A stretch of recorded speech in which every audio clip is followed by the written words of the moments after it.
Good afternoon, all you lovely people. What a full-on day, hey? My brain hurts. I'm giving a talk now. I'll try and go easy on you. Okay, yeah, brilliant. Right, so just before I start, I need to give you a disclaimer. Steve Pereira, Varuna, and I did not collaborate in any way on any of our content. I'm just seeing this arc going through the day, and I'm like, I'm going to tell you something now that you've heard twice already today, but let's just see how it goes. So I'm Daniel Terhorst-North. This is Fast Flow, that's good. Goalwards.co is my new thing. So you can consider this a very soft launch. It is to pick up on something Matthew said earlier today. It's very much an MVP website. So it does exist. Be kind to it. So, shaped by demand, what I want to do with this afternoon, with this session, is challenge some presuppositions. Okay, there's a bunch of things that we don't just hold them to be true. It's like, the fish not realizing that the water's wet. They're hiding in plain sight. They're all around us. And what I've learned, or what I think I've learned over a bunch of time, is that a lot of these end up as limiting beliefs. And it means that we can't do a lot of things we'd like to be able to do. I'm going to try and get through far too much content in the next 28 and a half minutes. So I'll do that by speaking really quickly and still running out of time. Okay, so let's start with some basics. What's the goal of organization design? What's the point of this? What are we trying to do when we do this thing that we call organization design? What's the point? That's like a question. You can say stuff. Save cost. We have organization design to save cost. Or we could just fire people. That works, right? Stop paying them so much. Enable. Fast flow. Oh, very good. Very good, yeah. So fast flow, nice. We should have a conference about that. That's a great idea. Yeah. Produce something. Sorry? Produce something. To produce something. Okay. Here's my pitch. Here's my pitch. I think the goal of organization design is this. We want to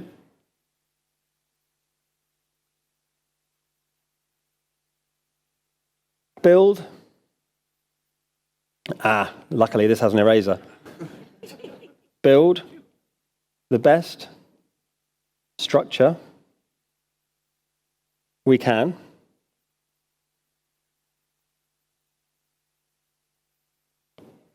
to do the best work that we can. I think we need to start there, right? We need to start by saying the point of any kind of organizational structuring, whatever it is, what's the best possible structure we could have, right? And by and large, there's been loads of iterations of this over the decades, centuries really, is, we have hierarchical organizations, and one structure is we could have all the salespeople and the engineering people, and in the engineering we could have all the programmers and the testers, and so we could do that. That's a way we could arrange people.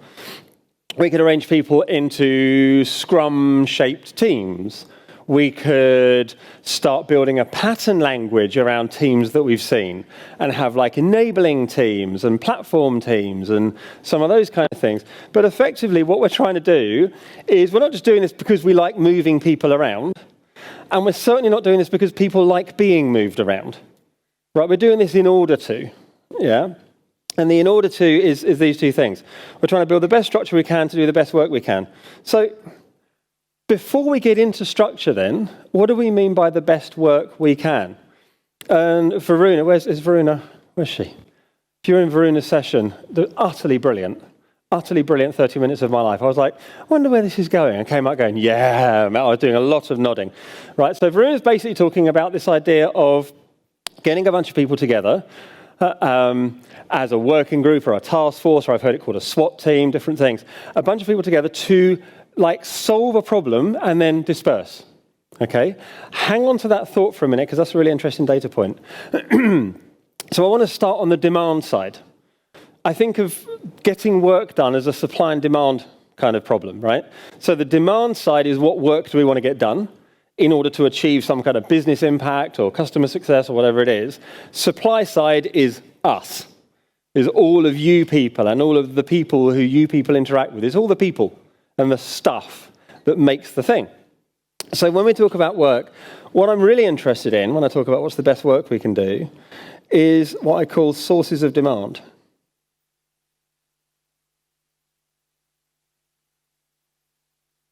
What I'm going to describe, by the way, a bunch of folks in this room have experienced this with me or earlier iterations of this. So if I start going off track, just throw things, heckle, that's completely fine, okay?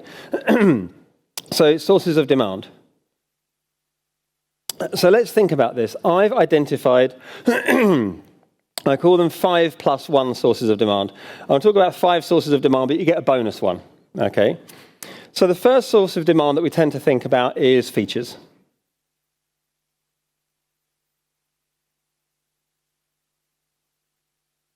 We might be in new features or enhancements. Can you read that okay? Is that coming up okay? Yeah, fantastic. Isn't this cool? This is better than slides, right? Yeah. New features, enhancements. So this is customer-facing stuff. Okay? So my kind of generic term for this, I call this delivery. I'm going to do that with a different size because that's really hard to read. There we go, try that. And delivery is outward facing. Okay? This is the work that we do that people can see, that our customers can see, they pay for. One of my critiques of most agile methods, particularly Scrum does this, DSDM does this, feature-driven development does this, it's in the name. Most agile methods, XP does this, is the delivery is the entire currency. XP has an out called a spike, but it's kind of like a bit of a side hustle thing. Basically, this is all the work. So if you want to do things that aren't delivery, you've got to kind of shove them in the edges a bit. You've got to spin up working groups or just inflate the estimates. That's a good way to do it, right? But never, ever say the word technical debt because people get absolutely terrified. So delivery, okay. The next thing I talk about is, and this is another fairly common term, I hope, is discovery. Discovery, then, is anything we do where the goal is learning. Right? So generally, any work, hopefully we're learning, right? We're doing work. But the point of discovery is learning. It's paying down risk.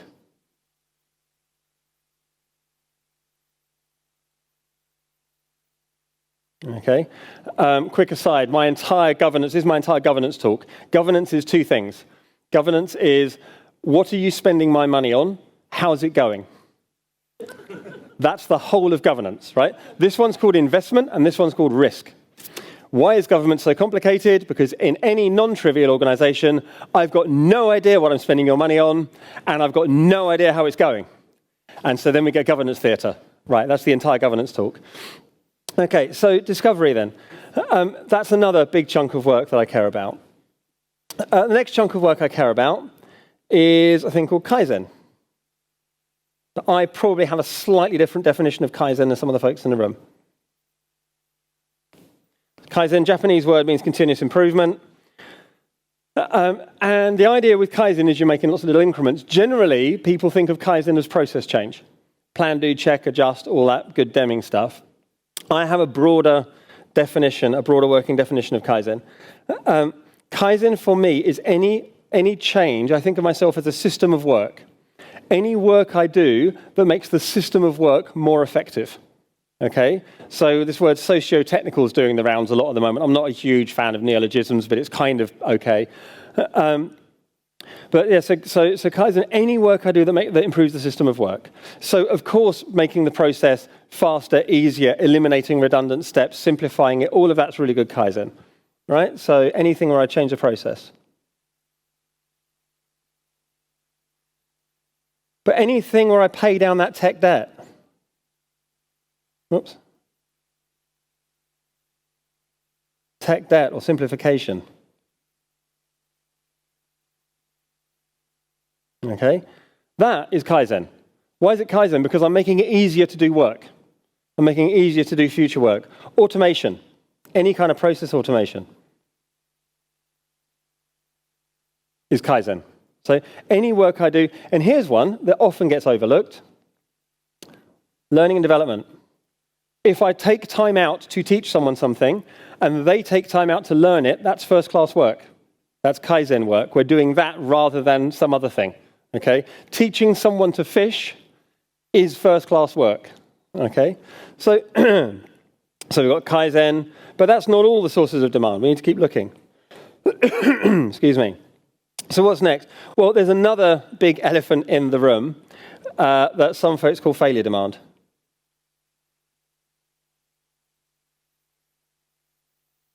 Failure demand is any work that I shouldn't have had to do, right? So failure demand is incidents. It's bug fixes. But when I look at incidents, this thing suddenly blows up into loads and loads and loads of stuff. Sure, there's identifying the incident, fixing it, all of that stuff in the moment where I kind of solve the thing. But then there's also all of the meetings because of that, the post-incident reviews and the admin, and probably the process changes because no good deed goes unpunished, right? So there's a bunch of work that ends up happening as work because of the work we didn't have to do. Yeah, failure demand. And the other one that, again, sort of is hiding in plain sight, and I think someone mentioned it earlier, is what we call BAU, business as usual.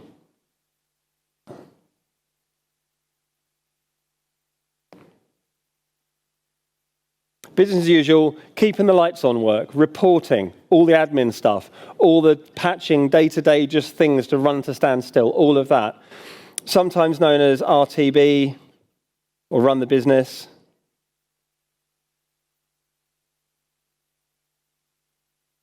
But here's the thing. We're still looking at the demand side, right? We haven't got onto the supply side yet. Not all work is created equal, okay? So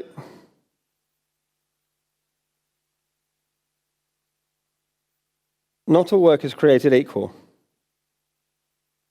These rascals here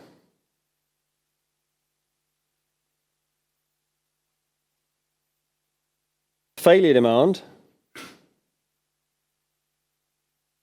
BAU, that's non-discretionary. I have to do that work, okay? If I'm smart about doing that work, this work will become a source of Kaizen, right? I will discover in my post-incident reviews, in my analyses, in my whatever it is, ways to stop this thing happening again. And the work to stop the bad things happening again, Kaizen. I'm changing the system of work. BAU, I discovered that this huge report, they only ever look at this one number on page 9. So I could just have a little app that they go, a little dashboard that has the one number on page 9. They can go there whenever they like, right? That's Kaizen, okay? So when it comes to planning out my life, if you like, my opportunity, the work I'm going to do next, I'm kind of stuck with failure demand. There's a brilliant case study from from HP LaserJet, the firmware group of HP LaserJet, where they measured it, they hadn't measured it before, they discovered 95% of their time was spent here, right? 95%, either patching existing code into new firmware just to kind of run to stand still, or fixing things that were broken, or 95%. It doesn't matter what your process is if you get half a day a week to do it. Right? In fact, 2 hours a week to do it. Go on, go nuts. Go nuts with your 2 hours a week. So they went relentlessly after this, brought it down to 60%, which is still not great, right? But now suddenly they had 2 full days a week to get stuff done. What did they do with the 2 full days a week? Made the 60% less, yeah? And so by making the failure demand visible and then going after it, they're able to do stuff. Okay, so what do we mean by best structure then? So, well, there's a phrase that I hear a lot, and this is one of the sacred cows that I want to take outside and have stern words with. And I've heard it here today, right? And, you know, this is fine. This is fine. We're all fish. We're all swimming in water, okay? Is the idea of a... Come on. Where's my eraser? Come back. There we go. Right. Is the idea of stable, long-lived teams. Okay?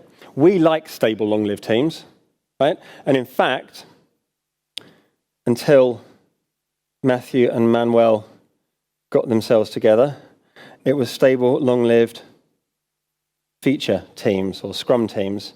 And that was what we had, right? And that was how the world worked. And there's a bunch of, again, hiding in plain sight presuppositions here. Why should a team be stable? Why should a team be stable? What happens if it's not stable? That's another one of those questions. It's harder to learn. Context switching. Trust. Building trust with people. Right, so here's the thing. We think that stable means high trust, etc., right?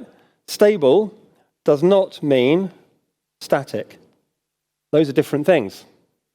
Okay? I can have a stable team by making the team culture a visible, tangible, visceral thing, and by being very deliberate about people joining the team and very deliberate about people leaving the team. I've got a couple of patterns that I don't have time for now, but there's some stuff online. If you search for effective teams and my name, it'll come up. I call it a warm welcome and a fond farewell. Warm welcome is when you bring someone into the team. It's all of the onboarding, so they really genuinely feel like a new valued member of the team rather than a fungible plug. Fond farewell is when someone leaves the team. It's like, don't let the door hit your ass on the way out. It's thank you. Thanks for your contribution. Before you leave, right, as a whole run up to that, what tacit knowledge is in your head? What's going to leave the building with you? Let's get that out of your head. Let's make sure, ideally, we set ourselves up systemically so that never happens, right? But especially when you're bootstrapping this stuff, what's going to leave when you leave? Let's make sure that doesn't scare us. So you can have a stable team over time and still have a lot of dynamism in the team. This is one of my favorites. So there's a chap called... excuse me. Let's try that.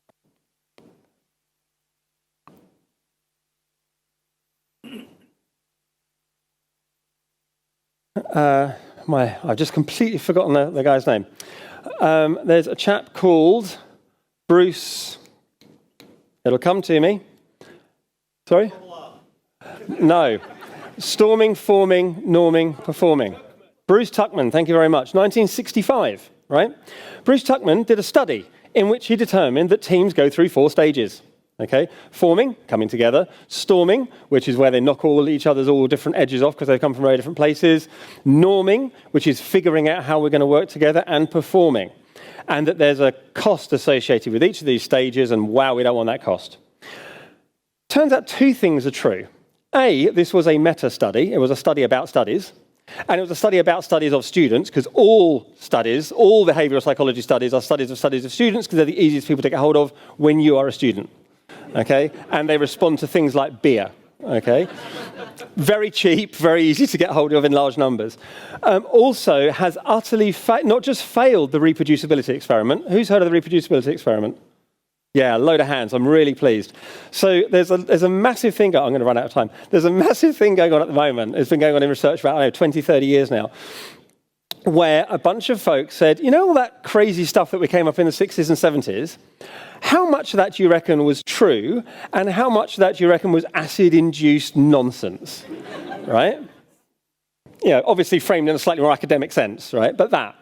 And it turns out that huge numbers of these things are either misinterpretations, the marshmallow test, the Dunning-Kruger, right? Whoever doesn't know that Dunning-Kruger isn't a thing is subject to Dunning-Kruger about Dunning-Kruger. I love that, right? Turns out Dunning-Kruger isn't a thing. It's just an anomaly. Anyway, and Tuckman's thing is part of it. And not only is it not reproducible, it's demonstrably falsifiable, right? So with my working groups, with my SWAT teams, what do? I get a bunch of people, throw them together and say, solve that problem. And you only have 4 weeks. And they spend the first 3 weeks forming, storming, and no, they don't. They don't do that. They get on with work is what they do, right?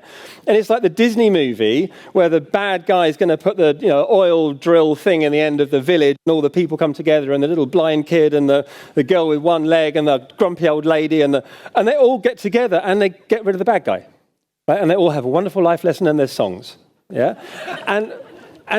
But they had nothing in common. Yes, they did have things in common. And it turns out that the things you need in common are shared values. Okay, you all care about the same thing. What's called a well-formed goal or a well-formed outcome. You all know what success looks like, and that you have the skills and the capabilities amongst you to achieve that. If you have those three things, storming, forming, and norming happens like that. And in fact, some recent research says that those things all happen, but by and large, they can happen concurrently, and they can happen in a matter of hours. Okay, so we don't actually need long-lived teams to have effective teams. And then, well, hopefully anyone who's at this conference will already be comfortable with the idea that that isn't a thing, or doesn't need to be a thing, or certainly isn't the only thing. Okay, so so what's the best structure then? So here's the thing: because we believe these things. When we look at planning, when we look at how we're going to structure ourselves, this is how we frame the problem. We frame the problem as I have a team, and I have another team, and I have another team, and I have another team, and I've got some work. I've got a big blob of work, okay? So now I have two problems. The first problem I have is how do I split the work up into the teams, okay? That's my first boggle, okay? My second question, which is much harder, is how do I weave that work together from the teams afterwards to turn it into value or impact or whatever you want to call it, okay? These two things, we create these problems for ourselves by presupposing this. So what I want to do is I want to suggest that we could reframe the question. We're going to reframe the question like this. We're going to say we've got a bunch of work and we've got a bunch of people. Okay? And the work, we've already said, the work isn't nice, neat little pieces. Some of it's got jagged edges, some of it is Kaizen, some of it is failure demand, and so on. And so the best structure for the best work would be if we could kind of get the people into a similar shape to the work, right? Because then we're winning. Then we're done, okay? So what does that look like? That looks like a thing I call demand-led planning, okay? Luckily, all of my people are here already. Otherwise, it would have taken me ages to write them, right? So meet my team. This is my team. So who are these folks? These are people with demand, all different kinds of demand. I call these folks sponsors. So these are sponsors of work. And my first sponsor says, hey, come work on feature one. Come work on new feature one. It's going to be awesome. They're pitching, right? They're pitching the work. And the next person says, no, come and work on enhancement. 2 with me. It's going to be really cool. And then, no, what about tech debt over here? I want to do this tech debt thing. And then, oops, where are we? And then someone over here is saying, oh, yeah, but, what about that report? Will someone come and help me do the report? Right, and so on. And so all these folks pitch, okay? And then once they've all pitched,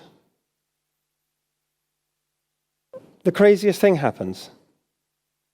These folks go to where they think they can help.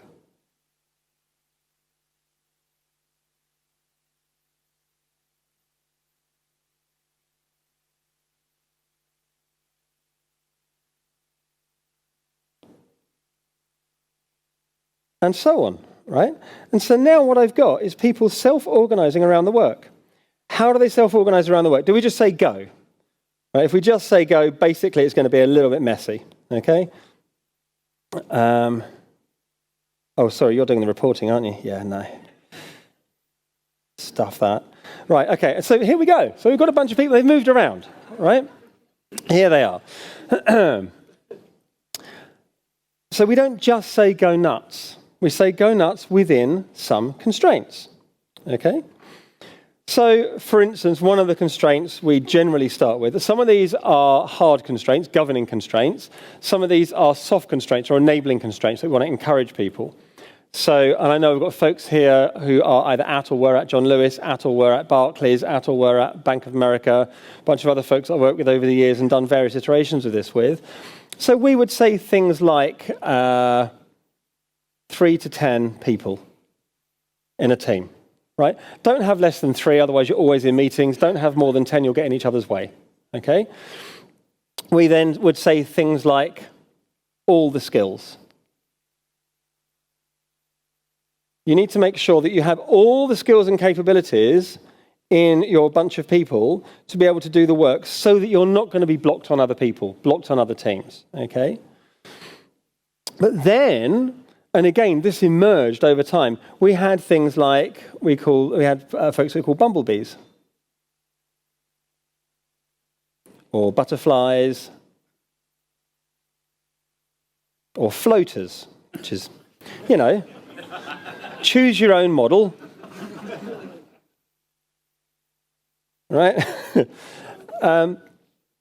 So, because again, there's a received wisdom that everyone's in a team.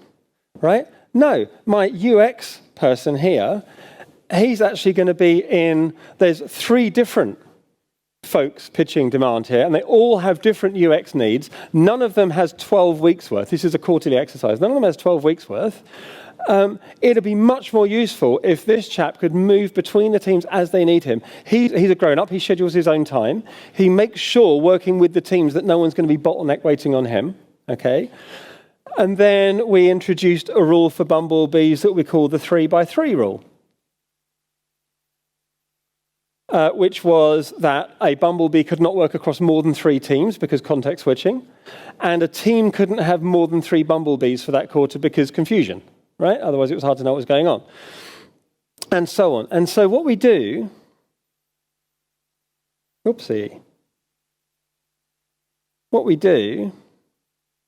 is using these constraints, one more I'll throw in, so we could also say X many leave or stay. We did this really successfully at John Lewis, actually. To start with, because people were new to this, we had about 90 people. This scales, I've done this with 20 to 200 is about its safe zone. Above 200, you need to do something else. Below 20, it doesn't really matter. Around 50 to 100 is its sweet spot. We wanted people to experience other parts of the product. And so we said we want no more than 2 people to stay in any one team, quarter to quarter. Got people moving around. After several quarters of this, we flipped it. We want no more than 2 people moving, right? Because now we want some stability, get some metrics out, that kind of stuff, yeah? So we can use the constraints to drive the behaviors we want in the room. And then what do? Then we test it, okay? We test the model, this configuration, against our constraints. Well, we've clearly got a problem here, right? And this team looks like they're going to have just a massive party, right? And so in one situation, there was a poor person sitting here, doing something really critical to the business, but no one wanted to do it. And out of nowhere, it was actually a contractor, so not even someone, with skin in it, as it were, just picked up and walked across like this. As they walked across the room, people started applauding. By the time he got there, there was like raucous cheering, and someone else had stepped out and joined him. So now 2 people came over and stood by this piece of work. But yeah, so now we do this and we iterate. We say, okay, well, this is missing. I don't have the skills I need. You have the skills you need, blah. And so we iterate. It sometimes takes 2 or 3 goes. We always get there, okay? And so what we end up with then is effectively demand-led planning, which is we start by identifying the demand. And when we're identifying the demand, we're identifying all the demand. Okay. All the demand. So not just features. Okay. Then we pitch the demand. I love that we're using the same language of pitching the demand. Make it sexy. Make it sound fun. Make it like the thing you want to do. Yeah. And then we're going to set the constraints. And the constraints, the kind of the overarching constraint is go somewhere where you can be helpful and or go somewhere where you're going to learn. Right? If both those things are true, you're winning. Yeah. But basically try and do that. Then we set the constraints. And then we run around for the older kids here. And then we test the system. And then what do? We iterate. Oops. Iterate until done. Boop. And then, very, very important,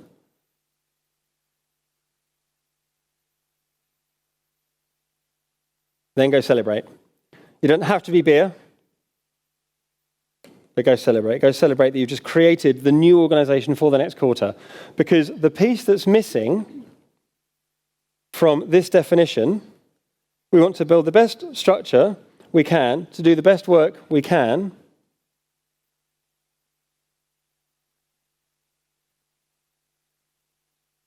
for now. And as long as we're aware that for now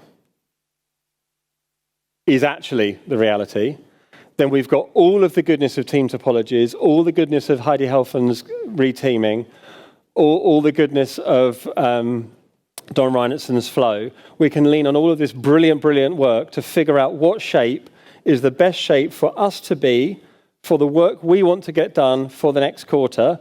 And then next quarter, we do it all again. And that's what I wanted to talk about. Thank you.